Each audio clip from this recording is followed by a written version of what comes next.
Mobile میں مصروف ہے اور اس کی توجہ کہیں اور ہے، یا ہم سمجھتے ہیں کہ اس نے ہمیں اتنی اہمیت نہیں دی، اس نے ہماری بات کو اتنا اہم نہیں سمجھا، تو یہ بات ہماری ایگو پہ آئے گی اور ہمیں برا لگ جائے گا۔ یا مثال کے طور پہ میں نے اپنے کسی دوست کے ساتھ پلان بنایا کہ آج ہم ڈنر کے لیے جائیں گے، یا کوئی مووی دیکھنے جائیں گے، یا ہم ایک روڈ ٹرپ پہ جائیں گے، لانگ ڈرائیو پہ جائیں گے، تو اس نے یہ کہہ کے انکار کر دیا کہ جی مجھے کام ہے، میں مصروف ہوں، اس مصروفیت میں سے میرے لیے وقت نکالنا مشکل ہے۔ لیکن دوسری طرف آپ یہ دیکھتے ہیں کہ آپ وہی دوست جو ہے کسی اور دوست کے ساتھ یا کسی اور گروپ کے ساتھ اسی پلان پہ چل رہا ہے جو آپ نے اس کے ساتھ بنایا تھا، یعنی وہ کہیں کھانا کھانے نکلے ہوئے یا ڈرائیو کے لیے نکلے ہوئے ہیں یا کوئی مووی دیکھنے گئے ہوئے ہیں، آپ اس کو وہیں پہ دیکھ لیتے ہیں، تو آبویسلی آپ کو برا لگے گا اور آپ آہستہ آہستہ اس سے کہیں نہ کہیں ایک فاصلہ بنانا شروع ہو جائیں گے۔ یہ چیزیں کہیں نہ کہیں ہماری ایگو کو ہرٹ کرتی ہیں اور ہمیں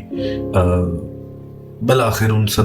چیزوں سے محروم کر دیتی ہیں جو چھوٹی چھوٹی چیزیں ہماری آپس میں خوشیاں جو ہیں وہ جڑی ہوئی ہیں۔ سوال یہ ہے کہ اس سب سے بچا کیسے جا سکتا ہے؟ ہم اگر چیزوں کو پرسنلی لیتے ہیں تو اس سے بچا کیسے جا سکتا ہے؟ سب سے پہلی چیز جو ہے وہ یہ ہے کہ اپنے آپ کو ان تمام سوچوں سے آزاد کریں۔ آزاد ایسے کریں، دیکھیں سادہ سی چیز ہے، اگر کوئی بھی شخص جو ہے وہ آپ کی بات سنتے ہوئے اپنے فون میں مصروف ہے، تو اگر ہم اس کے پرسپیکٹیو سے سوچیں، اگر ایمپیتھیٹک اپروچ اپنائیں، اگر ہم اس کی سائڈ پہ جا کے دیکھیں، تو یہ بھی ممکن ہے کہ کوئی بہت ایسا ضروری میسج ہو جس کا اسے انتظار وہ آیا ہو، کوئی ایسی خبر ہو، کوئی ناگہانی آفت کی خبر ہو، یا ایسی کوئی بڑی اہم چیز ہو اس کے کریئر کے بارے میں، اس کی جاب کے بارے میں، اس کے پیرنٹس کے بارے میں، اس کے کسی دوست کے بارے میں، اس کے کسی رشتہ دار کے بارے میں، جس کا اسے انتظار ہو، وہ اسے بھی موصول ہوئی ہے اور وہ اس میں مصروف ہے، اس کو دیکھ رہا ہے۔ ظاہر بات ہے کہ پریورٹیز اپنی اپنی ہوتی ہیں، لیکن بعض دفعہ مجبوریاں بھی انسان کو جو ہے وہ جکڑ لیتی ہیں۔ اب دوسرا اس کا پہلو یہ بھی ہو سکتا ہے کہ ہو سکتا ہے آپ کہیں اسپیچ دے رہے ہیں یا آپ as a speaker, as a trainer کہیں پہ گفتگو کر رہے ہیں اور آپ کسی کو دیکھتے ہیں کہ وہ شخص اپنے موبائل میں مصروف ہے۔ اس کا مطلب یہ تو نہیں ہے کہ ہم اسے کنفرنٹ کریں گے۔ سادہ سی بات یہ ہے کہ ممکن ہے اسے آپ کی باتیں اتنی اٹریکٹ کر رہی ہوں، اپیلنگ لگ رہی ہوں، اسے پریکٹیکل لگ رہی ہوں، وہ ان کو نوٹ ڈاؤن کرنا چاہ رہا ہو اور وہ بڑا ماہر ہو اپنے فون میں اپنے نوٹس لینے کے لیے، تو یہ بھی ممکن ہے کہ وہ آپ کی باتوں کے نوٹس لے رہا ہو اپنے فون میں۔ تو اگلے کے نظریے سے بھی اگر دیکھیں تو یہ ہمارے لیے آسان ہو جائے گا کہ ہم چیزوں کو پرسنلی نہ لیں۔ اب سوال یہ ہے کہ اگر ہم ہر دفعہ اگلے کے نظریے سے دیکھیں گے تو کیا ہم اس قابل ہو جائیں گے کہ ہم چیزوں کو پرسنلی لینا چھوڑ دیں؟ اس کا جواب ہے نہیں۔ وہ اس لیے کہ بعض چیزیں ان کے باوجود بھی ایسی ہوں گی جو کہیں نہ کہیں آپ کی ایگو کو، کہیں نہ کہیں آپ کے اس ایسے نرو کو اٹیک کریں گی کہ جو آپ کو مجبور کر دے گا ان چیزوں کو پرسنلی لینے میں۔ بعض ایسے جملے لوگ آپ پہ کس دیتے ہیں، بعض ایسی بات آپ کے بارے میں کر دیتے ہیں کہ آپ مجبور ہو جاتے ہیں کہ آپ اس کو پرسنلی لیں۔ اب اگر پہلی اسٹریٹجی فیل فری، یعنی چھوڑ دیں سب کچھ، اگلے کے پرسپیکٹیو سے سوچیں، اگر وہ کام نہیں کرتی، وہ ہر معاملے میں کام کرے گی بھی نہیں، اگر وہ کام کر نہیں رہی تو پھر کیا ہے ہمارے پاس؟ ہمارے پاس دوسری چیز ہے۔ دوسری چیز یہ ہے کہ ہم اپنے لیے بولیں۔ اب بجائے اس کے کہ ہم کسی کی بات کا برا بنا کے اس سے رابطہ ختم کر دیں یا اس سے دور ہو جائیں یا اس کے بارے میں کچھ ایسی نیگیٹو تھاٹس جو ہیں ان کو اپنے ذہن میں جگہ دے دیں، کسی سے تعلق ختم کر دیں، تو یہ تو حل نہیں ہے۔ حل یہ ہے کہ ہم اپنے حق کے لیے، اگر میں یہ سمجھتا ہوں کہ میری بات اہم ہے اور اسے سنا جانا چاہیے، کسی نے نہیں سنا اور ٹریگر کیا ہے میری ایگو کو یا ایسی کسی نرو کو جس نے ان چیزوں کو پرسنلی لینے پہ مجبور کیا ہے، تو بہتر یہ ہے کہ میں اپنے لیے بات کروں، میں اس شخص سے بات کروں کہ جناب میں آپ سے فلاں وقت پہ یہ بات کرنا چاہ رہا تھا، آپ نے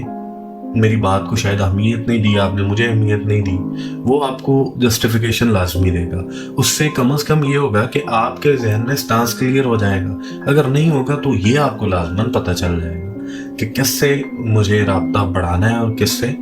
دوری بڑھانی ہے۔ تو یہ دو اسٹریٹجیز ہیں بیسیکلی۔ ہم چیزوں کو جب تک پرسنلی لیتے رہیں گے فائدہ ہمارا نہیں ہوگا، ایٹ دا اینڈ ہم اکیلے ہو جائیں گے، اور اکیلے رہنے میں فائدہ تو نہیں ہے اس سوشل